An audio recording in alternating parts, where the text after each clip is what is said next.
Map arsip sudah banyak sekali. Banyak lah Bu. Masa? Kemudian rak arsip ada. Filing kabinet ada. Ya, isinya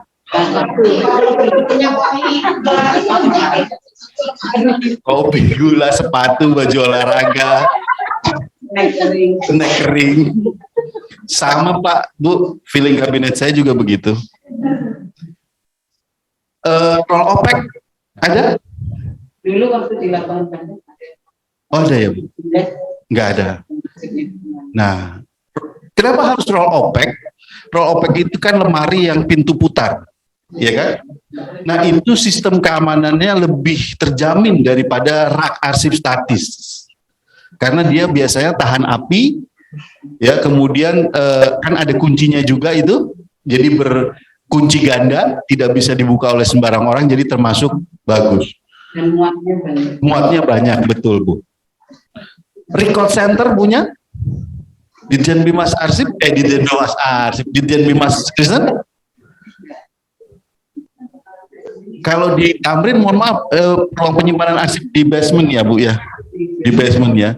Saya soalnya pernah melihat yang Bimas Islam, Bimas Katolik, Bimas Buddha, mungkin Bimas Kristen juga sama lokasinya ya. Nah itu yang membuat kita harus terus berupaya supaya punya itu. Nah itu tadi, harus didukung. Jangan bicara arsip itu ditata dengan baik kalau di tempatnya nggak ada. Saya pernah menata arsip Bu, menata arsip UIII. Mungkin Bapak Ibu pernah dengar ya? Universitas Islam Internasional Indonesia yang baru. Baru beberapa tahun kalau nggak salah, mungkin nggak lebih dari 3 tahun ya. Tapi perhatian terhadap arsipnya Bu Ririn sangat bagus banget. Pak Maulana tolong ini dipikirkan bagaimana arsip kita supaya bagus. Saya tata bersama tim saya di sini, kebetulan ada timnya. Kita tata sudah bagus. Ternyata dilalahnya begitu sudah bagus, mereka belum punya lemari. Belum punya lemari arsip. Ya, belum punya lemari arsip, belum punya box arsip, belum punya map arsip. Lah terus mau ngapain? Ya kan?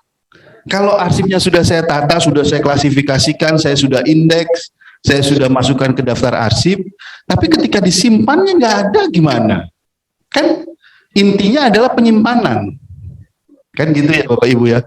Maka itu tadi saya cantumkan di sini, harus mendapatkan perhatian dan dukungan dalam menjalankan tugas. Kalau tidak, seberapa besar pun tuntutan yang diberikan oleh pimpinan itu tidak akan terpenuhi pada jabatan fungsional arsiparisnya. Seperti itulah kira-kira. Oke, next. Udah ya itu. Nah, dalam rencana strategis Kementerian Agama tahun 2020-2024 ada misi Kementerian Agama, yaitu mewujudkan tata kelola pemerintahan yang bersih, akuntabel, dan terpercaya. Pada misi itulah yang menjadi panduan bagi seluruh JF Arsiparis Kementerian Agama dalam upaya penyiapan pelayanan kearsipan dan menyelesaikan berbagai tantangan yang dihadapi. Nanti akan saya sebutkan tantangan apa sih kearsipan yang dihadapi kita pada slide selanjutnya. Ini Bapak Ibu. Apa tantangannya? Ada di amanah Undang-Undang 43 tahun 2009 tentang kearsipan dan PP 28 2012. Itu tantangan kita ada di situ, menyelenggarakan pengelolaan kearsipan dengan baik. Itu tantangan kita. Yang selama ini kita harus akui, ya, kita harus akui bahwa kita masih belum optimal dalam menyelenggarakan pengelolaan kearsipan. Kemudian terbitnya Permenpan RB nomor 30 tahun 2018 tentang evaluasi reformasi birokrasi yang diubah pada Permenpan RB nomor 14 tahun 2014 pada penajaman pelaksanaan reformasi birokrasi unit kerja di lingkungan KL Pemda serta Perka Anri nomor 38 tahun 2015 tentang pedoman pengawasan kearsipan. Kearsipan mempunyai kontribusi 5% terhadap penilaian PMPRB kementerian lembaga. Jadi 5%. 5% itu ya cukup besar ya. Cukup besar. Nah, oleh karena itu tantangan. Bagaimana kita malah memberikan kontribusi yang 5% terhadap penilaian PMPRB. Kan kalau nilai PMPRB kita naik, implikasinya adalah kenaikan tukin ore. Kan gitu ya Bapak Ibu ya. Kenaikan tukin.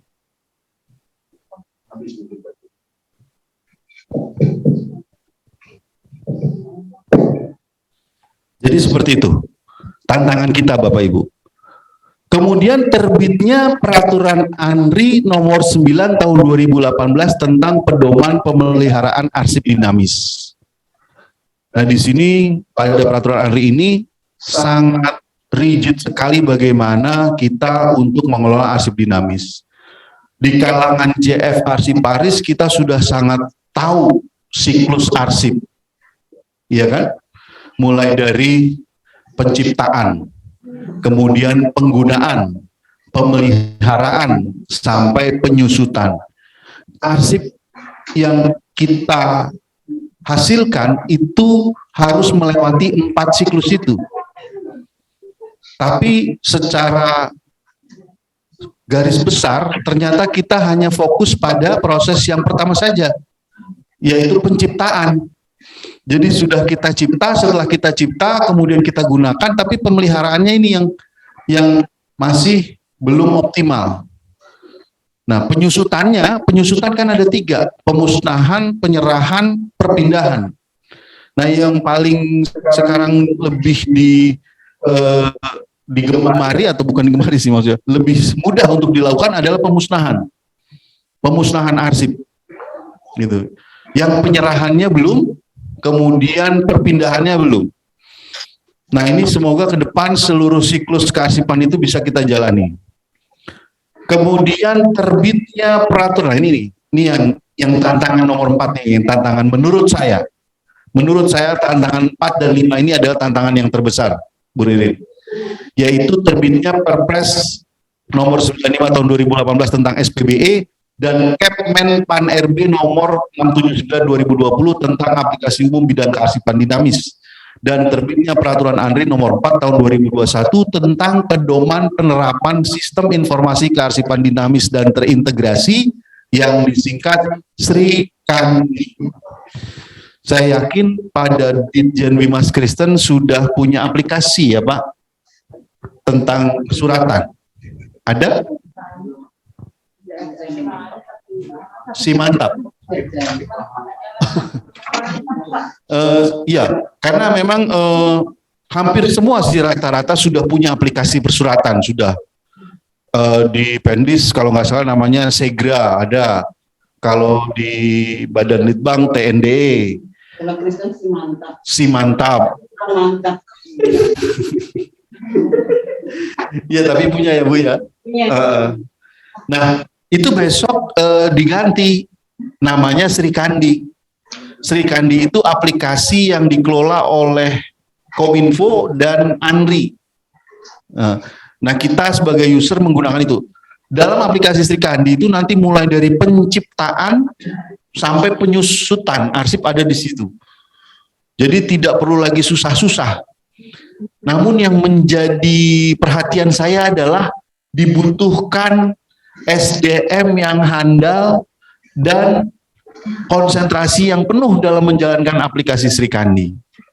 Karena aplikasinya cukup cukup luar biasa besar gitu ya. Nah, mungkin nanti di sesi Srikandi akan disampaikan. Saat ini aplikasi Srikandi sudah kita lakukan konfigurasi, di Ditjen Wimas Kristen kita sudah buatkan rumahnya. Rumahnya sudah kita buatkan. Tinggal Bapak Ibu nanti yang ngisi orang-orangnya. Siapa tuh yang ditugaskan di situ? Misalnya sebagai adminnya siapa, sebagai usernya siapa. Nah nanti admin-admin dan user-user itu akan mengalami perubahan pola hidup. Karena nanti pagi-pagi dia bangun langsung lihat HP. Srikandi, siapa tahu ada surat masuk untuk Pak Dirjen. Kan gitu. Misalnya dari Pak Menteri Agama ada disposisi ke Pak Dirjen Bimas Kristen lewat Sri Kandi, kan kalau nggak dilihat nggak tahu. Nah nanti pagi-pagi sebelum mandi langsung lihat itu. Siapa tahu ada surat disposisi dari Menteri Agama untuk Pak Dirjen atau Pak Direktur, kan begitu. Jadi ini akan menjadi perubahan yang cukup fenomenal menurut saya di Kementerian Agama kalau aplikasi Sri Kandi ini sudah dilaksanakan. Nah Bapak Ibu, dari tantangan ini next saya akan suguhkan kondisi saat ini. Nilai indeks kearsipan Kementerian Agama itu tahun 2021 turun 62,44. Baik, tadi saya sudah sampaikan ya. Walaupun masih di kategori baik, tapi ini jangan sampai turun lagi. Harus naik, dan itu menjadi kewajiban kita semua untuk mendorong supaya nilai indeks kearsipannya naik. Makanya hari Senin besok, mungkin Mbak Devi dan Pak Parlin sudah dapat undangannya, akan saya ajak untuk dinilai oleh Andri tentang kearsipan di Ditjen Bimas Kristen. Tapi nggak tahu sih siapa yang besok yang nanti. Oh ya, oh Bu Edel ya. Jadi nanti akan dipotret bagaimana sih kearsipan yang ada di Ditjen Bimas Kristen. Kemudian sampai saat ini Kementerian Agama baru punya 3 pilar kearsipan, di mana harusnya ada 4 pilar. Yaitu tata naskah dinas, jadwal retensi arsip, dan klasifikasi arsip, betul. Baru punya itu. Kementerian lain sudah full, sudah lengkap, 4. Kita baru 3. Yang belum kita punya 1. SKKAAD, Sistem Klasifikasi Keamanan Akses Arsip Dinamis, yang belum kita punya. Jadi kita hanya punya 3 kondisi kita. Dan 3-tiganya itu dinilai sudah tidak relevan lagi dengan kondisi yang saat ini. Kenapa? Tadi sudah saya sampaikan. Kalau SOTK-nya berubah, maka pedoman kearsipannya harus berubah. Nah, klasifikasi arsip yang kita punya tahun 2010. Apakah tahun 2010 SOTK di Ditjen Bimas Kristen masih sama sampai sekarang? Sudah tidak sama ya? Nomenklaturnya, jabatannya mungkin sudah tidak sama, gitu. Kita punyanya 2010, 12 tahun yang lalu. JRA kita punyanya 2013. Ya, kalau klasifikasinya arsip, JRA-nya juga seharusnya sudah berubah. Yang paling baru tata naskah dinas. Nah, saya sampaikan bahwa tata naskah dinas pun sekarang sedang mengalami proses penyempurnaan oleh Biro Ortala, dan mungkin tahun ini ataupun tahun depan sudah keluar peraturan barunya. Karena sejauh ini sudah 80% kalau nggak salah penyusunannya itu, ya kebetulan saya ikuti, tapi ternyata cukup lama itu nyusunnya, karena sudah sejak tahun kemarin ya Bu Sumina, Bu Ririn ya, udah lama ya, tapi belum selesai. Iya, itu kasihan unit eselon 1 yang belum punya kode jabatan, ya, karena sampai saat ini mereka kode jabatannya yang mengarang. Ya, tapi mudah-mudahan lah, kita doakan mudah-mudahan tahun ini ataupun tahun depan pedoman tata naskah dinasnya selesai, gitu. Ada beberapa perubahan yang signifikan Bapak Ibu di sana. Nanti kalau sudah selesai bisa disosialisasikan. Kemudian kondisi saat ini Kementerian Agama belum menjadi Jaringan Informasi Kearsipan Nasional JIKN. Baru kemarin kita daftarkan. Baru kemarin. Tapi ada konsekuensinya kalau kita sebagai jaringan informasi kearsipan. Jadi kita sebagai kontributor terhadap kearsipan yang bernilai sejarah untuk Indonesia di bidang agama. Maka arsip-arsip statis Kementerian Agama itu harus sering-sering diserahkan ke ANRI. Arsip Ditjen Bimas Kristen pasti ada yang bernilai sejarah ya. Kira-kira apa tuh Bu? Arsip-arsip dari Ditjen Bimas Kristen yang bernilai sejarah dan memiliki nilai guna sekunder. Nilai guna sekunder itu nilai guna bagi orang lain. Pesparawi, betul lah itu Pesparawi. Pesparawi tahun pertama di mana? Tahun berapa Bu? Nah itu bisa menjadi arsip statis. Pesparawi pertama tahun berapa, di kota mana, siapa yang membuka. Nah itu masih ada nggak Bu arsipnya?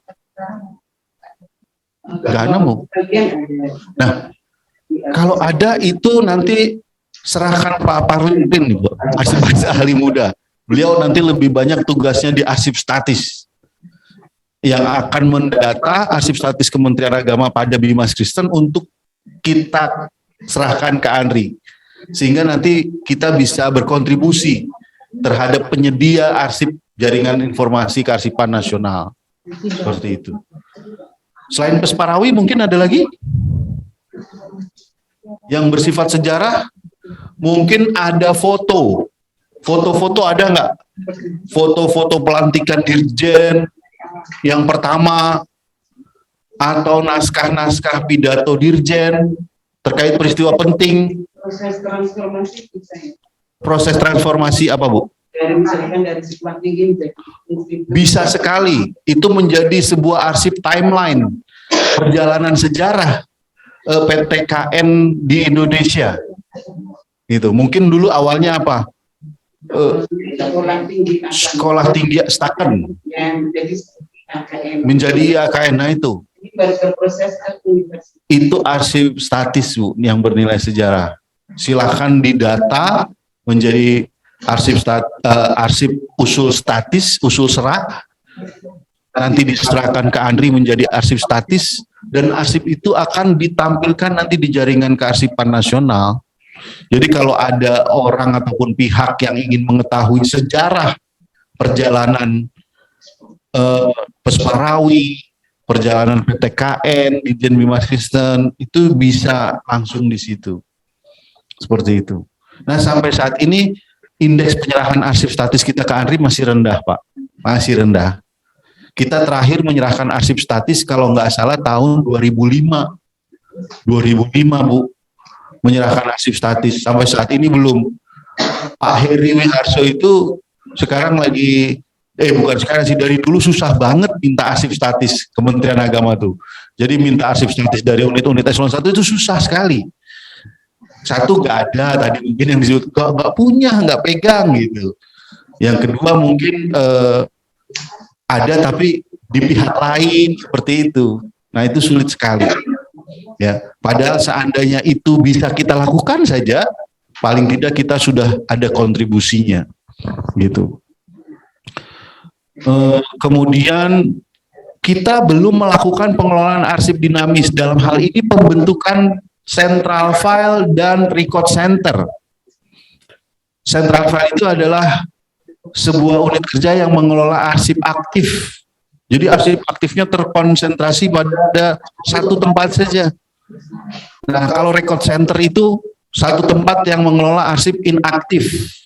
Jadi yang Central File arsip aktif, Record Center adalah inaktif. Makanya tadi saya tanya, Ditjen Bimas Kristen punya Record Center tidak untuk menyimpan arsip inaktif? Ada, tapi mungkin belum memadai, kan gitu. Ya, mungkin bisa nanti ke depan difikirkan lagi untuk pembuatan Record Center. Mungkin tidak di Tamrin, mungkin siapa tahu Bimas Kristen punya tempat di mana gitu, supaya untuk bisa menjadi record centernya Bimas Kristen, sehingga kalau ada arsip yang sudah inaktif bisa diserahkan di situ, seperti yang dilakukan oleh Bimas Islam. Dia mempunyai arsip di UPK, gedung arsip sendiri, record center. Sejauh ini baru itu yang saya lihat punya, sama di Sekjen ada, dan selebihnya mungkin belum memadai. Mungkin ke depan bisa dipenuhi itu, pembentukan record center, ya. Karena kalau di basement tidak memadai, satu, sanitasinya kurang, kemudian saluran udaranya rawan banjir. Kalau saya lihat banyak bocor, ya itu kan kalau nanti kena air bisa rusak gitu. Kemudian kelembabannya juga sangat tinggi sehingga mengakibatkan arsip cepat rusak. Kemudian juga pencahayaan tidak ada, gitu. Nah, itu mungkin ke depan bisa dilakukan. Kemudian, nah itu yang saya tebalkan, implementasi SPBE. Nah, ini yang saat ini digadang-gadang oleh pimpinan kita menuju pada era transformasi digital. ada 2 program yang bisa kita berikan sebagai kontribusi Arsiparis untuk itu, yaitu alih media dan implementasi Sri Kandi. Alih media ini juga akan sangat diperlukan, mengingat 2024 mungkin program kepindahan ibu kota terlaksana, kan gitu, maka tidak ada arsip kertas kita yang dibawa ke sana, kan gitu amanahnya. Arsip kita yang kertas tidak dibawa ke ibu kota baru. Ya, nanti yang mengelola siapa arsip kertas kita?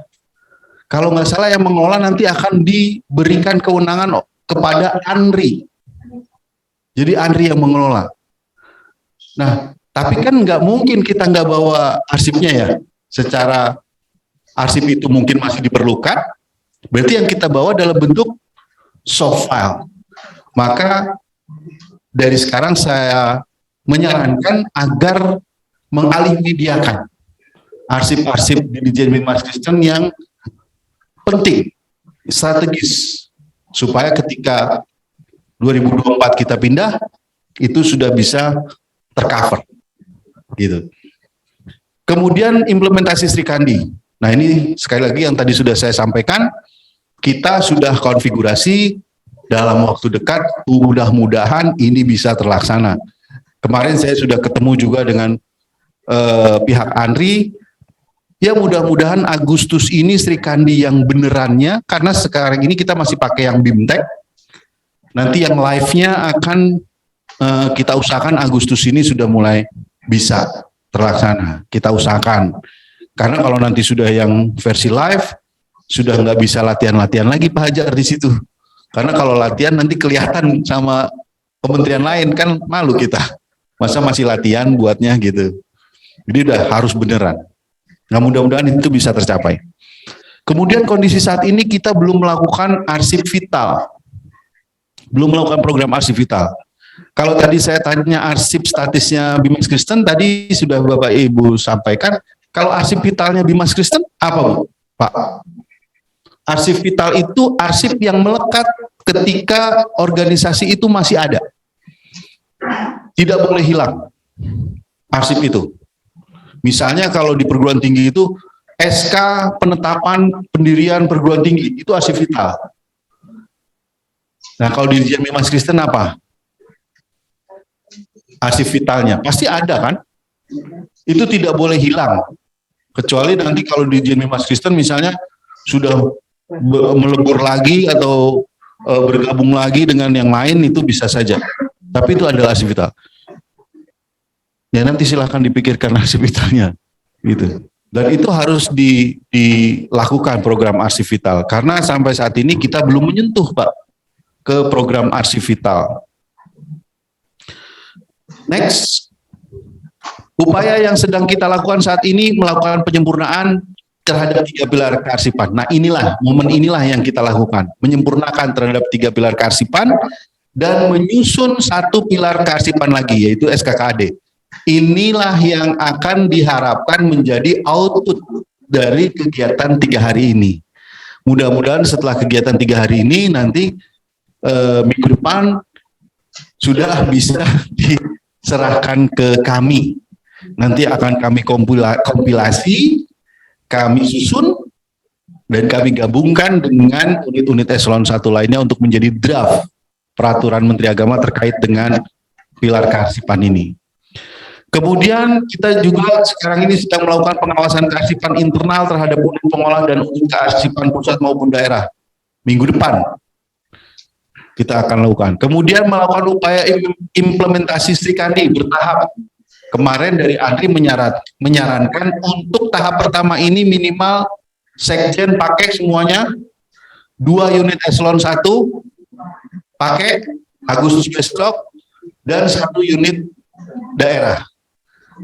Kemarin yang menyatakan siap bersedia ada 2 ditjen, Pendis dan Bimas Islam. Tapi saya tidak menutup kemungkinan kalau Bimas Kristen mau atau sanggup sebagai pilot project Agustus besok beralih ke Sri Kandi. Siap nggak Bu Ririn? Siap ya Bu? Selama Pak Karlin masih berdiri.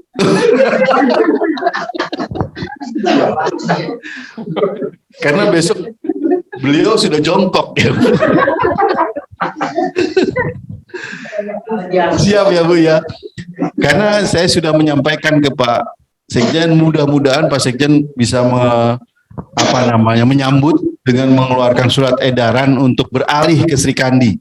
Kalau beralih ke Sri Kandi itu paperless sudah, nggak ada lagi surat tugas dicetak, nggak ada lagi naskah dinas yang tercetak keluar print out gitu, karena sudah berbasis elektronik semuanya gitu. Nah ini pun sejalan dengan program Kementerian Agama, salah satu dari 6 program itu yaitu transformasi digital. Nah itu yang digadang-gadang oleh pimpinan kita. Ya mudah-mudahan nanti selain Ditjen Bimas Islam dan Pendis tadi, Bimas Kristen bisa bergabung. Langsung launching. Agustus pakai Sri Kandi. Amin. Selama Pak Karlin Simamora berdiri tegak. Bu Ririn syaratnya itu. Kemudian kita sudah mendaftarkan Kementerian Agama menjadi anggota JIKN. Sudah Bu, tinggal ada surat SK-nya dari Andri nanti. Kemudian kita mendorong terbentuknya Central File dan Record Center. Ayo, Bimas Kristen punya Central File dan Record Center. Kan arsiparisnya tadi sudah berapa Pak? 7 ya? Sudah cukup lah untuk membangun Central File dan Record Center.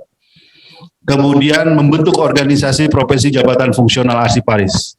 Sudah itu kita lakukan. Mudah-mudahan dalam waktu dekat bisa ada pelantikan oleh Pak Menteri Agama terhadap pengurus AAI wilayah Kementerian Agama. Next. Nah, Bapak Ibu, tujuan penyelenggaraan kearsipan agama sejalan dengan Undang-Undang 43 tahun 2009 pasal 3, yaitu terciptanya arsip yang baik dan benar, tersedianya arsip yang autentik dan terpercaya, terwujudnya penyelenggaraan kearsipan yang handal, perlindungan kepentingan negara, keselamatan aset negara, dan peningkatan kualitas pelayanan publik. Sejalan, tujuan kita harus sejalan, tujuan kearsipan kita harus sejalan dengan tujuan di Undang-Undang 43 itu. Tidak boleh melenceng dari itu. Next. Nah, ini adalah struktur kearsipan Kementerian Agama. Ditjen Bimas Kristen ada di unit kearsipan 2. Ya, unit kearsipan 2 itu adanya di sekretariat. Sedangkan unit pengolahnya ada di direktorat. Ada berapa direktorat Bapak Ibu? 2 ya. Berarti Ditjen Bimas Kristen punya 1 unit kearsipan 2 dan 2 unit pengolah. Di bawah unit kearsipan 2 itu ada unit kearsipan 3-nya nggak Bimas Kristen? Di daerah mungkin? Ada? Di Kanwil? PTKN. Nah, PTKN itu bukan unit kearsipan. Mereka adalah lembaga kearsipan. Jadi SOTK itu ada lembaga kearsipan, ada unit kearsipan, dan ada unit pengolah. Nah, PTKN itu lembaga kearsipan. Jadi tidak vertikal terhadap unit kearsipan kita. Nah, oleh karena itu pada unit kearsipan 2 boleh menyimpan arsip inaktif dari unit pengolah. Maka dari itu tadi saya sampaikan bentuk record center untuk menyimpan sendiri. Kalau tidak mau simpan di UK1 bisa disimpan di UK2 gitu. Jadi nanti ada angka kreditnya itu JF arsiparisnya gitu. Nah ini tadi next terhadap penilaian PMPRB, kearsipan itu memiliki kontribusi 5% dari 60% faktor pengungkit nilai RB. Ya, 5% dari 60% faktor pengungkit nilai RB. Yang implikasinya nanti seperti yang Bu Ririn sampaikan, kenaikan tunjangan kinerja. Ya mudah-mudahan kalau tahun depan 2022 indeks kearsipan Kementerian Agama naik ya Pak Parlin ya. Mudah-mudahan bisa di follow up gitu dengan tukinnya yang lebih baik lagi. Baik, lanjut. Nah ini tadi penataan laksana tadi terkait pengawasan kearsipan sudah. Lanjut. Nah pengawasan kearsipan adalah proses kegiatan dalam menilai kesesuaian prinsip, kaidah dan standar kearsipan dengan penyelenggaraan kearsipan. Penyempurnaan pedoman kearsipan itu juga memiliki nilai yang sangat besar terhadap nilai pengawasan kearsipan. Ya. Pada penilaian tata naskah dinasnya, kemudian pada penilaian klasifikasi arsipnya, kemudian pada jadwal retensi arsip, juga pada penilaian SKKAD. Nah, kalau kita sampai saat ini belum menerbitkan 4 pilar kearsipan itu, ya mau tidak mau dalam pengawasan kearsipan itu nilai kita juga belum naik-naik, gitu. Tidak akan naik-naik kalau itu belum diperbaiki terus, karena itu sudah dari tahun 2010 tadi kan yang klasifikasi JRA 2013, pengawasan kearsipannya mulai dari 2017 masih pakai itu terus, jadi nggak bisa naik-naik nilai kita. Nah, maka dari itu 3 hari ini bisa dioptimalkan untuk bisa nanti draft-draftnya masuk supaya pedoman kearsipannya biar cepat selesai. Next, ini saya kira nggak usah. Lanjut saja. Aspek yang dinilai, lanjut, pada pengawasan kearsipan itu pada sistem kearsipan internal di pengelolaan arsip dinamis mulai dari penciptaan, penggunaan, pemeliharaan dan penyusutan dan SDM-nya, kemudian pengelolaan arsip aktif baik pemberkasan arsip, penyimpanan arsip. Makanya Senin besok kami minta membawa daftar arsip, sudah di-download ya Bu Edel? Ada link downloadnya kan ya, itu nanti di-download, dimasukkan arsip-arsip aktif dan inaktif yang ada di Ditjen Bimas Kristen karena mau kita lihat. Kemudian penyelamatan arsip statis internal, ya ini terkait dengan tadi arsip yang bernilai sejarah. Saya kira itu yang bisa saya sampaikan pada malam hari ini. Mungkin ada waktu buat kita diskusi, silahkan. Oleh karena itu waktu dan tempat saya serahkan kembali kepada Pak Parlin selaku moderator. Terima kasih Pak Parlin. Baik, terima kasih, kita berikan aplaus kepada narasumber kita.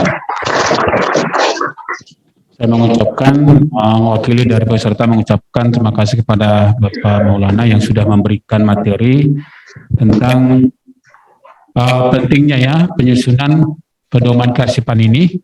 Kalau kita berbangsa bernegara ada 4 pilar yang disingkat dengan PBNU, Pancasila, Bhinneka Tunggal Ika, NKRI, dan Undang-Undang Dasar. Nah, kearsipan juga ada 4 pilar. Dan ketiganya yang sudah ada itu perlu direvisi dan 1 perlu kita susun karena itu menjadi syarat untuk kita bisa menggunakan aplikasi Srikandi juga dan untuk meningkatkan pengawasan kita, pengawasan di bidang kearsipan. Baik Bapak Ibu, kalau ada yang bertanya juga kita menyapa yang ada di Zoom ya, yang ikut lewat Zoom. Selamat malam Bapak Ibu yang ada di Zoom. Kalau juga ada yang bisa bertanya lewat Zoom atau yang ada di ruangan ini, diberikan kesempatan 1 atau 2 orang. Kalau ada dipersilakan. Saya Pak, dari Yakin Palangkaraya. Baik. Boleh Pak menyebutkan nama dari mikrofonnya, boleh dari panitia. Dari mikrofon ini.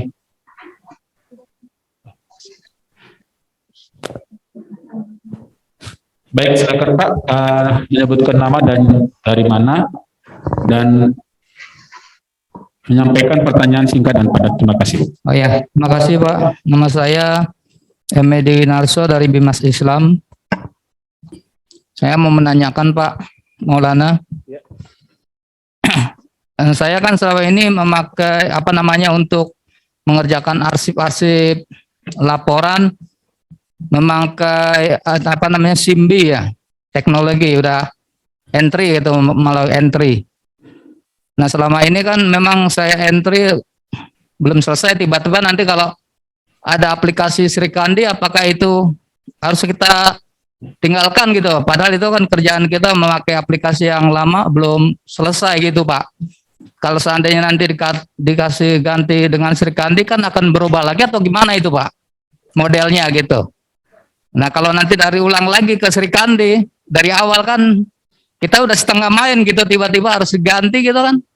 Jadi kerjaannya sia-sia atau tidak sia-sia gitu Pak ya?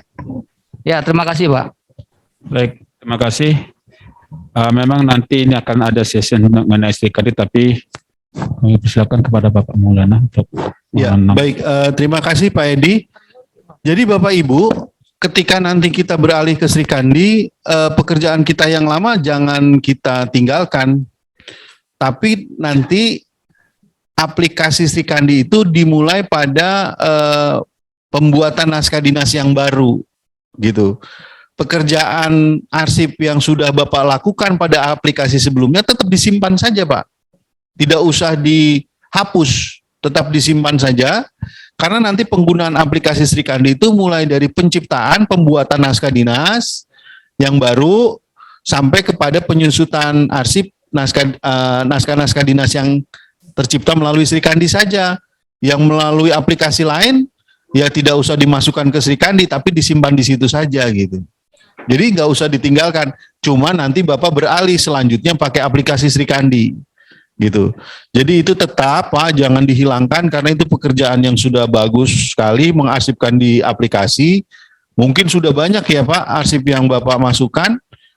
Itu tetap saja dijadikan sebagai simpan data aplikasi Bapak gitu. Nanti suatu saat bisa dikeluarkan kan bisa dilakukan oleh Bapak. Kalau aplikasinya dihapus nanti hilang nanti datanya sayang. Begitu Pak saya kira. Baik, cukup ya Pak. Baik, terima kasih atas penjelasan dari Bapak Maulana sebagai narasumber. Masih diberikan kesempatan bagi Bapak Ibu yang ada di ruangan ini. Kalau oke, dari Bu Ririn, persilakan Bu.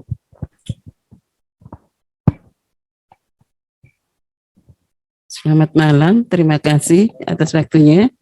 Terima kasih Pak narasumber, moderator, Bapak Ibu semua. Kami hanya ini aja Pak, bertanya tentang yang berhubungan dengan Bimas Kristen yang akan kami tanyakan Pak. Yang pertama, apakah arsip dari inaktif yang Bimas Kristen masih ada di Biro Umum? Karena saya juga selama ini belum pernah dengar dengan arsiparis ini. Lalu kalau dulu waktu saya jadi arsiparis itu pernah kami suka 3 bulan itu setiap hari kami openin itu arsipnya Bimas Kristen, kita catat gitu. Jadi yang di dalam Roropek itu Pak, kami iya tapi punya Kementerian Agama, jadi Bimas Kristen memang dikasih ruang. Jadi kami arsiparis itu tiap hari nulis begitu. Kalau dulu kan masih manual ya Pak. Nah apakah masih ada arsip itu? Lalu yang kedua, dengan adanya Sri Kandi itu Pak, apakah seperti Rupawan ya Pak? Rupawan itu, kalau Rupawan itu istilahnya yang berkaitan dengan nilai RB, nilai PMBRB kita itu ada di Rupawan. Jadi kalau kita isi enggaknya dari Bro Urtala juga bisa lihat gitu Pak, apakah Sri Kandi ini juga seperti itu.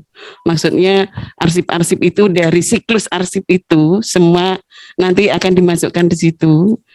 Lalu untuk misalkan setiap satker Bimas Kristen, paling tidak kan harus ada, kayak tadi Bapak jelaskan, ada usernya, ada adminnya. Lalu berarti ketujuh arsip yang ada kami itu semua harus bekerja ya Pak ya, istilahnya. Ada pembagian tugas yang jelas ya. Jadi apakah Sri Kandi itu juga bisa dimonitor langsung dari Biro Umum juga Pak? Kalau setiap unit eselon 1. Jadi akan ketahuan ya Pak, apakah ini selalu ada update-nya seperti itu, apakah seperti itu, karena kami juga masih belum tahu persis Sri Kandi itu bakalnya seperti apa. Itu yang akan saya tanyakan. Lalu tentang itu Pak, 5% dari kearsipan itu akan menambah nilai RB. apa saja ya Pak supaya kami bisa giatkan untuk para arsiparis itu untuk menyumbang nilai di dalam nilai RP di bidang kearsipan. Terima kasih. Irin atas pertanyaannya, ini cukup bagus nih Bapak Ibu. Apakah arsip Bimas Kristen yang dulu pernah ada di lapangan Banteng masih ada? Ada Bu, masih ada. Tersimpan dalam roll opek milik Bimas Kristen di Biro Umum. Saya lihat itu. Jadi kita sudah menyediakan tempat-tempat roll opek yang ada di Biro Umum itu untuk diisi oleh arsip-arsip aktif dari Polres Sulawesi lainnya. Nah cuma karena volume arsip inaktif Bimas Kristen tidak terlalu banyak, jadi ada ruang Bimas Kristen yang dipakai di unit unit eselon 1 lainnya karena volumenya sedikit gitu. Yang banyak itu ada dari Balitbang Diklat banyak. Dari Hindu belum lama ini menyerahkan gitu. Nah jadi sekarang ini kondisinya juga di record center kami kurang tempat gitu. Nah oleh karena itu kami juga sedang berupaya nih bagaimana supaya record center ini diperluas lagi atau ditambah roll opeknya lagi. Tapi kalau pertanyaan tadi ada nggak masih arsipnya, ada Bu? Ada. Nanti akan kita usulkan untuk pemusnahan tuh kalau yang retensinya sudah selesai kita musnahkan. Jadi kalau itu sudah musnah, nanti ada ruang kosong lagi untuk Ditjen Bimas Kristen. Nanti arsip yang inaktif masih ada di Tamrin, boleh diserahkan ke kita untuk kita simpan di situ. Siap Bu. Itu yang pertama. Nah kemudian terkait dengan Sri Kandi, apakah nanti Biro Umum bisa melihat arsipnya di Ditjen Bimas Kristen di Sri Kandi? Kalau Biro Umum bisa, karena Biro Umum sebagai admin pusatnya, ya, admin pusatnya. Tapi kalau Ditjen Bimas yang lain nggak bisa. Ya. Misalnya begini, stafnya Bu Ririn buat surat, kemudian pastikan sebelum ditandatangani oleh Pak Sekretaris misalnya atau Pak Dirjen, pasti akan ke Ibu dulu untuk dilakukan verifikasi atau paraf kan gitu. Nah yang tahu ini hanya staf Ibu yang bikin sama Bu Ririn dan admin yang ada di Ditjen Bimas Kristen. Orang yang lain nggak tahu suratnya. Nah kalau surat itu terbit, misalnya tuh sudah sampai di Pak Ses ataupun di Pak Dirjen, berarti yang tahu nambah lagi tuh, yaitu staf, Bu Ririn, kemudian Pak Dirjen, Pak Ses, dan mungkin admin TU-nya beliau, Sespri-nya begitu, ya yang tahu. Nah, setelah suratnya itu jadi misalnya surat itu mau didisposisikan ke Pak Parlin misalnya, kan awalnya tadi Pak Parlin nggak tahu ya. Nah, surat yang tadi dari Pak Dirjen ataupun Pak Ses akan didispo ke Pak Parlin. Nah, yang bisa melihat surat disponya itu hanya Pak Parlin, admin, dan Pak Dirjen.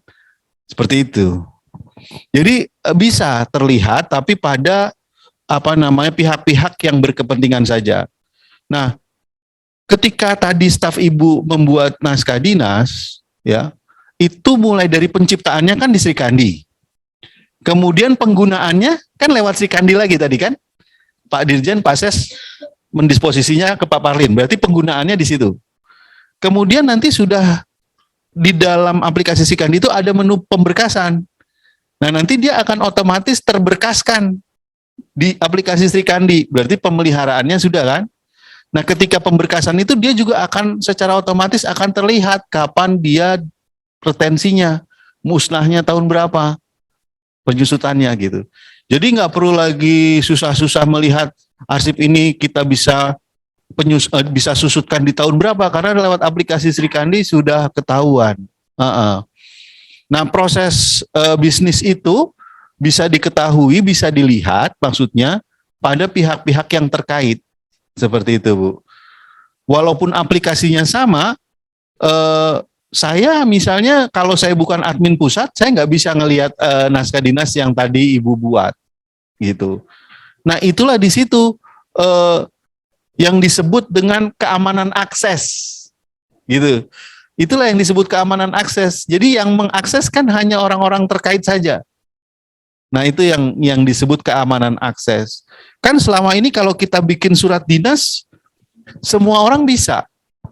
Kertas yang kita bikin untuk naskah dinas bisa kita ambil dari kertas siapa saja. Ya kan? Karena HVS-nya HVS biasa. Ya kan? Kemudian komputernya juga bisa dari mana saja. Kemudian printernya bisa dicetak di mana saja. Artinya tidak ada keamanan. Gitu. Nah, oleh karena itu dengan aplikasi Sri Kandi di situ letak keamanan aksesnya, Bu. Nah, terkait dengan pengawasan tadi, pengawasan kearsipan ya, dalam pengawasan kearsipan, Bu Ririn, yang 5%, itu ada kalau tidak salah 10 indikator yang dinilai. Salah satunya adalah pengelolaan arsip dinamis, PAD, dan PAE. PAD dan PAE. PAD itu pengelolaan arsip dinamis, PAE itu pengelolaan arsip elektronik. Nah, kalau kita sudah menggunakan Sri Kandi, berarti sudah punya nilai pada 2 poin itu, pengelolaan arsip dinamis dan PAE. Mau tidak mau nilai indeks pengawasan kearsipannya naik tuh. Nah, kalau nilai indeks pengawasan kearsipan kita naik, yang 5% tadi terhadap PMPRB akan naik lagi. Seperti itu, kira-kira begitu. Jadi begitu, Bu. Kalau keterkaitan antara penggunaan Sri Kandi dengan PMPRB. Karena dalam pengawasan kearsipan itu indikatornya banyak sekali. Satu indikator itu banyak sekali indikator lagi yang perlu dipenuhi oleh kita. Nah, itu Bimas Kristen bisa menjadi penyumbang tadi terhadap pengelolaan arsip dinamis PAE tadi dalam hal penggunaan Sri Kandi di Bimas Kristen. Gitu. Biasanya kan akan ditanya siapa saja yang sudah menggunakan Sri Kandi. Kalau kita baru sekjen misalnya, mungkin ya ini ya, baru sekjen saja nilainya 1. Tapi kalau ada sekjen dan 3 dirjen, nilainya 3 kan gitu. Nah, syukur-syukur kalau sudah bisa semua eselon pusat menggunakan kan berarti nilainya lebih tinggi lagi, Bu. Jadi saya kira kontribusinya itu untuk terkait pengelolaan arsip elektroniknya. Nah, terkait pengelolaan arsip dinamisnya salah satunya tadi terkait dengan penyerahan arsip inaktif, dan terutama penyerahan arsip statis yang tadi saya singgung, terakhir kita tahun 2005, cukup lama. Mudah-mudahan Bimas Kristen berkontribusi untuk menyerahkan arsip statisnya ke ANRI. Gitu. Tadi kan setelah kita data sebentar, ternyata Pesparawi. Kan itu setiap tahun ya, Bu ya? Oh, setiap 3 tahun ya? Dari tahun 8, berarti sudah cukup banyak kan? Berarti sudah 13 arsip itu. Itu kalau setiap Pesparawi dikumpulkan mungkin sudah lumayan banyak. Belum lagi jenis arsip yang menilai sejarah lainnya. Misalnya pergantian dirjen ataupun mungkin pendirian PTKN atau mungkin apa lagi? Transformasi lembaga yang ada di Bimas Kristen mungkin seperti itu. Demikian, Bu. Terima kasih. Boleh, silakan, Bu.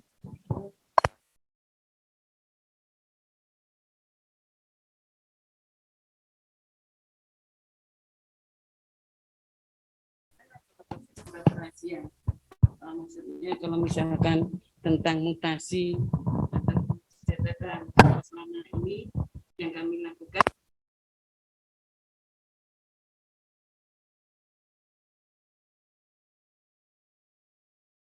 Ya. Betul. Ya. Nah, di situ ada menu-menu tersendiri lagi. Kalau jadi nanti dalam proses pembuatan naskah dinas sebelum dia dicetak ada yang disebut proses register. Nanti secara detailnya pada saat sesi Sri Kandi ya. Ada register. Nah, maka gini, sebelum kita gunakan aplikasi Sri Kandi ini, Biro Umum sudah mengkonfigurasi, Bu. Ada naskah derajat keamanan biasa, naskah derajat keamanan rahasia, ada yang sangat rahasia. Nah, suatu saat nanti Ibu bikin naskah dinas yang sifatnya rahasia, nanti secara otomatis Sri Kandi itu hanya melink pada pihak-pihak tertentu saja. kalau kita masukkan R misalnya. Jadi kita register naskah dinas itu pada kode R. Jadi sebelum naskah dinas itu terbit kan kita register dulu. Misalnya ibu buat kodenya rahasia nih, ibu register, ibu klik rahasia misalnya. Nah dia secara otomatis by system akan memperlakukan khusus tersendiri. Jadi tidak semua orang bisa melihat dan menggunakan itu. Apa yang ibu lakukan secara manual tadi sudah benar. Memang dalam penataan arsip naskah dinas yang rahasia dan sangat rahasia tidak boleh sembarangan. Hanya orang tertentu, kemudian caranya juga dengan cara tertentu, tidak pakai pos, tidak pakai caraka kan gitu, langsung diantar pribadi, kemudian amplopnya double, tidak boleh satu kan gitu. Itu sudah, tapi nanti by system Sri Kandi akan melakukan itu gitu.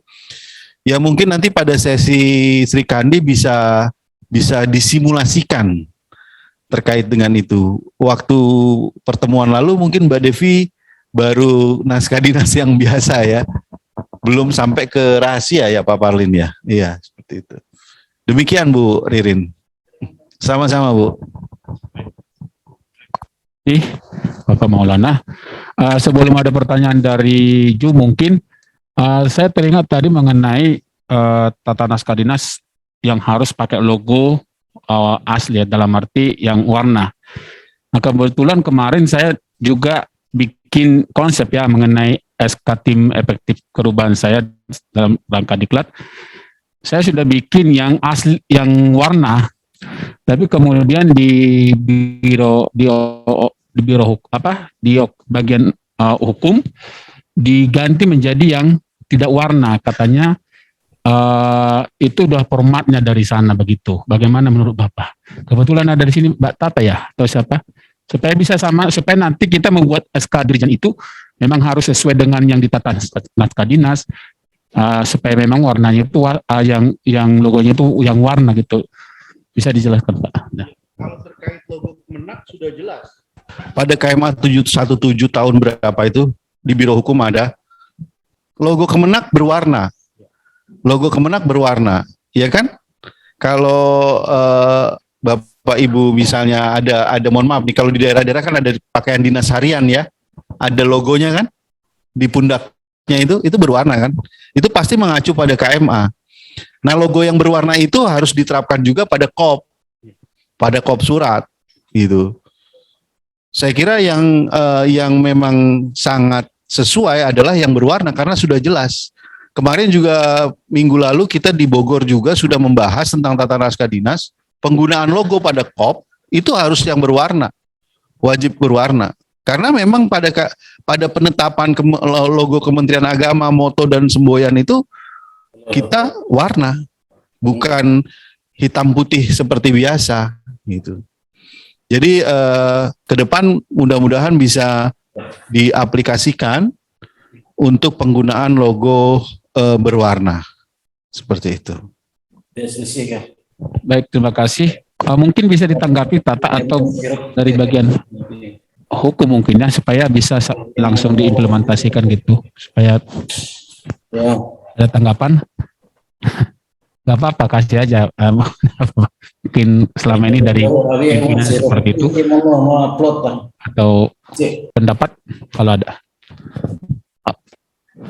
Oke, itu ya. Jadi semoga bisa kita implementasikan sehingga naskah yang tercipta atau arsip yang tercipta itu memang sesuai dengan tata naskah dinas yang sudah ada. Baik, yang dari Zoom kalau ada dipersilakan 1-2 orang. Ya kan Manado. Oke, langsung live atau dari bacakan pertanyaannya bisa diaktifkan. Oke, boleh silakan. Ya, selamat malam. Bisa apa suara saya izin bisa Malam. kedengaran? Ya, namanya siapa Bu? Ya, saya Feby dari IAKN Manado, Pak. Ibu Feby. Iya. Oke, silakan pertanyaannya Bu. Saya arsiparis ahli muda penyetaraan dari IAKN Manado. Saya mau bertanya, tentang penggunaan aplikasi Sri Kandi tersebut. Apakah itu bisa juga kalau seperti saya Arsiparis Ali Muda di Lembaga Penjaminan Mutu. Nah, di situ ada dokumen-dokumen seperti akreditasi, juga terkait ya untuk akreditasi juga untuk seputaran lembaga penjaminan mutu ya Pak ya. Apakah itu juga bisa di input ke dalam aplikasi Sri Kandi? Kemudian untuk penggunaan aplikasi tersebut, kan kalau di perguruan tinggi itu ada rektorat, ada fakultas, ada pasca sarjana, dan juga ada perpustakaan dan dua lembaga ya, ada lembaga penjaminan mutu dan LP2M. Itu apakah masing-masing juga bisa mengakses aplikasi Sri Kandi tersebut, ataukah hanya bisa difokuskan ke satu, misalnya ke rektorat gitu Pak? Baik, Demikian. itu aja Bu ya. Terima kasih. Iya. Oke, ya. Terima kasih pertanyaannya, dipersilakan kepada Bapak Maulana. Baik, selamat malam Bu Feby dari IAKN Manado. Ini udah cukup malam berarti di Manado ya. Iya, Kalau di kita sudah jam berapa di Manado Bu? sekarang Jam 10 ya? setengah 10 malam Pak. Ya, luar biasa semangatnya masih menggebu. Ya. Ya, terima kasih. Beri aplaus dulu buat IAKN Manado. Waktu Indonesia Tengah kalau tidak salah ya. Baik, Ibu Feby, jadi penggunaan aplikasi Sri Kandi ini secara bertahap nanti kita akan share, akan kita buka untuk semua satker Kementerian Agama, termasuk juga PTKN, tapi secara bertahap. Sekali lagi, jadi tidak tahun ini seluruhnya, karena Kementerian Agama itu kan satkernya sangat banyak, gitu, sangat banyak. Jadi secara bertahap, dan saya kira di kementerian lain pun juga demikian secara bertahap. Jadi pasti nanti ke depan IAKN Manado akan kebagian untuk mendapatkan aplikasi Sri Kandi ini. Itu satu.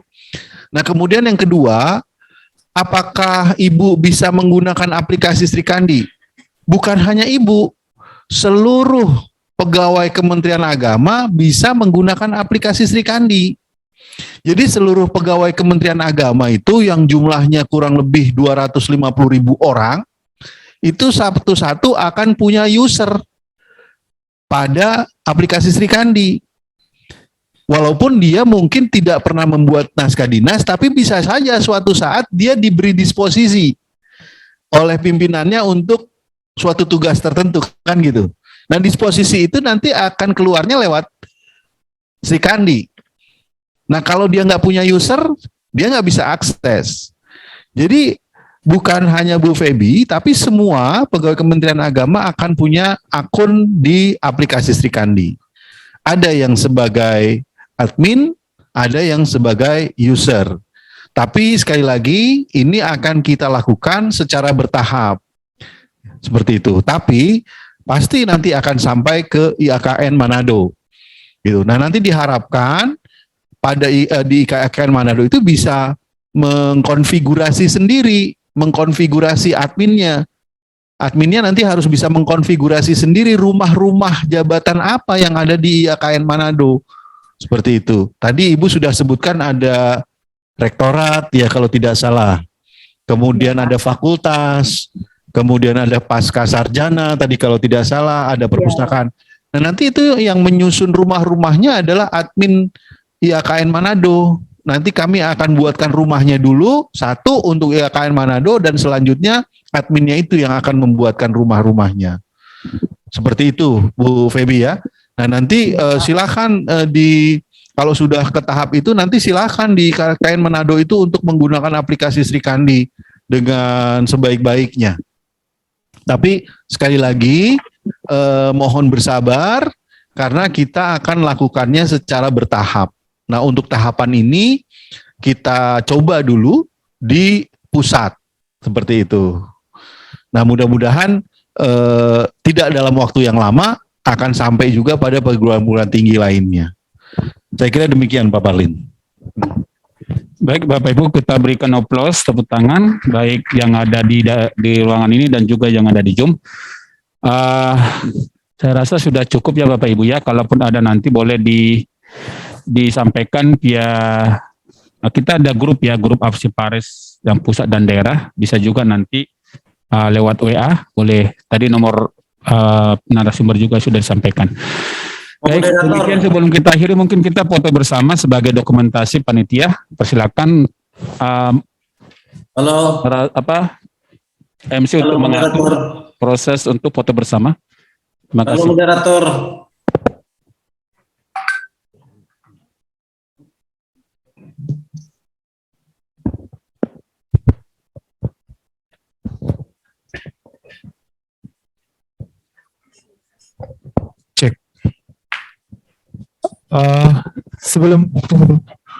Sebelum kita mengakhiri ini, sekali lagi saya mau bertanya, ini yang di Zoom apakah sudah selesai?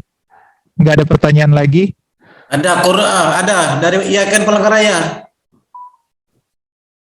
Minta sebentar. Karena nah itu dia. Soalnya tadi saya lihat kayaknya masih ada pertanyaan, cuman dihentikan oleh moderator. Mohon izin moderator. Oh ya. Sia-sia kalau pesertanya nggak dapat apa-apa gitu, apalagi yang jauh. Betul. Silakan. Mas Prianto ya. Bisa. Silakan Pak. Saya minta nomor HP Pak Ahmad aja. Saya minta. Oh, Itu aja. itu. Terima kasih. Terima kasih. Kalau Ya, minta nomor HP nanti saya berikan gratis, Pak. Jangan minta. Ya, gratis lah. Ya. Enggak sekalian nomor rekening Pak. Ya nantilah itu nanti. Oke. Baik, terima kasih. Sekali lagi mari kita berikan aplaus untuk narasumber dan moderator kita di malam hari ini dan untuk kita semua. Baik, saya akan bacakan nomornya sekali lagi. Nomor HP Bapak Ahmad Maulana sebagai koordinator Karsipan dan juga Arsiparis Ahli Madya dan Ketua Tim Penilai 08 78 39 818 393. Saya ulangi sekali lagi, 0878 39818 393. Ada juga di layar ya yang sudah lengkap dengan biodata beliau. Baik. Oke. Terima kasih. Terima kasih.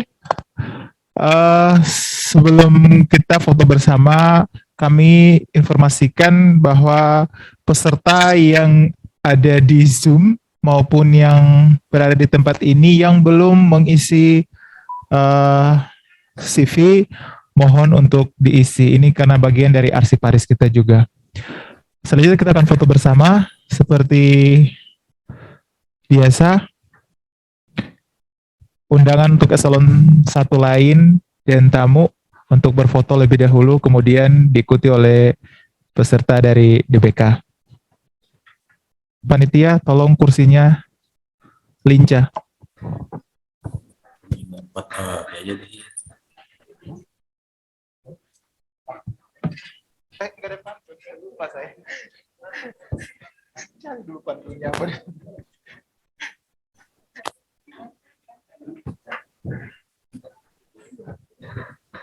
Halo Bu Febi, Yakin Manado.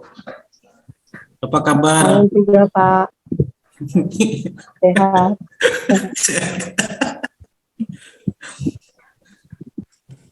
Mari tamu undangan, Bapak Ibu yang baik hati dari unit eselon 1 lain, PTKN, SMTK,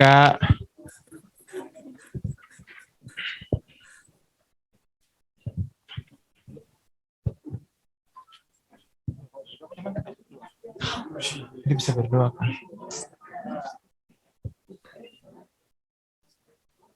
Salam ya untuk teman-teman Yakin Manado Bu Febi.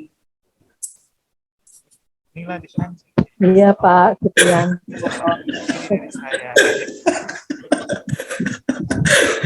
Pernah ke Manado ya Pak?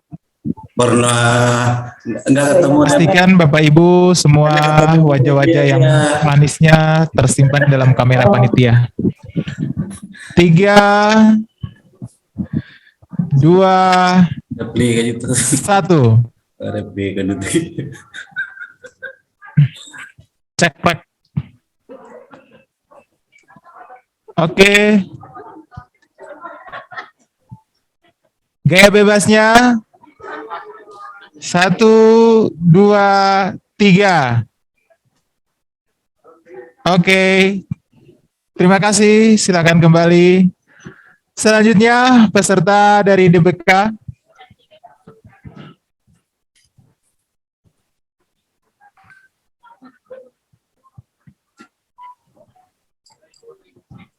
Ayo, quickly. Cepat maksudnya.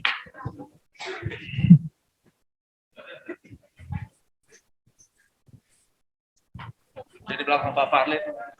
Belakang Pak Parlit. Ayo DBK.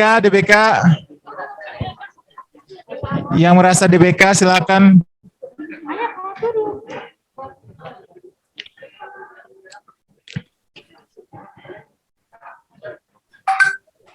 Darah puasa.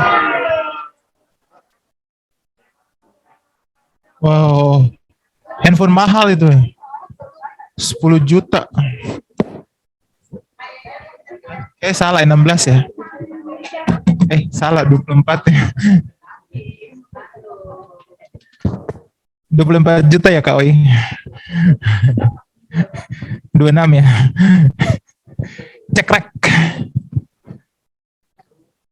2, 3. Gaya bebas. 1, 2, 3. Terima kasih. Silakan kembali ke tempat.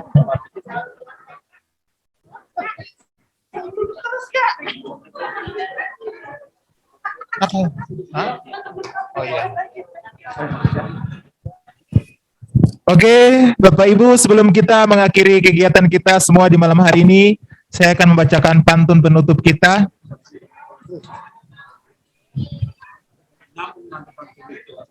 Pergi memancing ke Sungai Sula, nila dipancing di hari senja. Salam undur diri dari saya untuk Bapak Ibu semua. Terima kasih dan kita akan doa tutup, doa malam hari ini biar tidur kita boleh nyenyak. Oke, informasi dari panitia, kita akan berkumpul di sini jam 8 teng. Jadi pagi-pagi jam 6 Bapak Ibu boleh mandi di kolam renang. Setengah 7 sampai dengan jam 8 kurang 15 sudah selesai makan di resto, dan jam 8 sudah boleh berada di tempat ini. Doa malam hari ini akan dipimpin oleh Ibu Janti Rarung. Kepada Ibu Janti disilakan. Ada Bu Janti?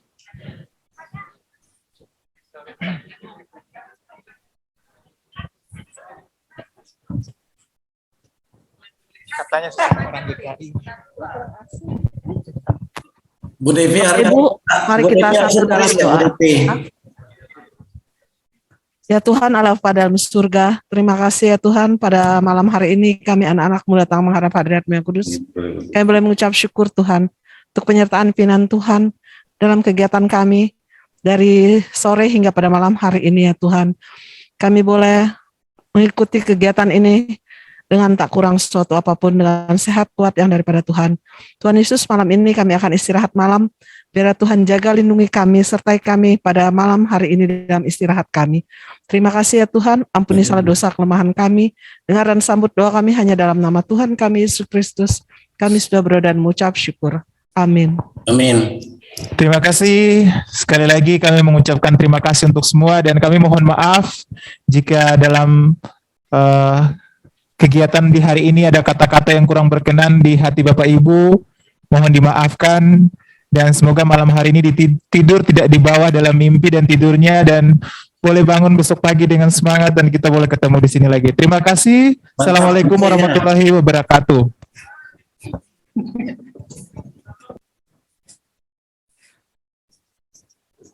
Bu PB, selamat malam. Ya, selamat malam juga Pak Supriyanto. Ya, minta nomor HP ya, biar dari Bu DP nanti ya.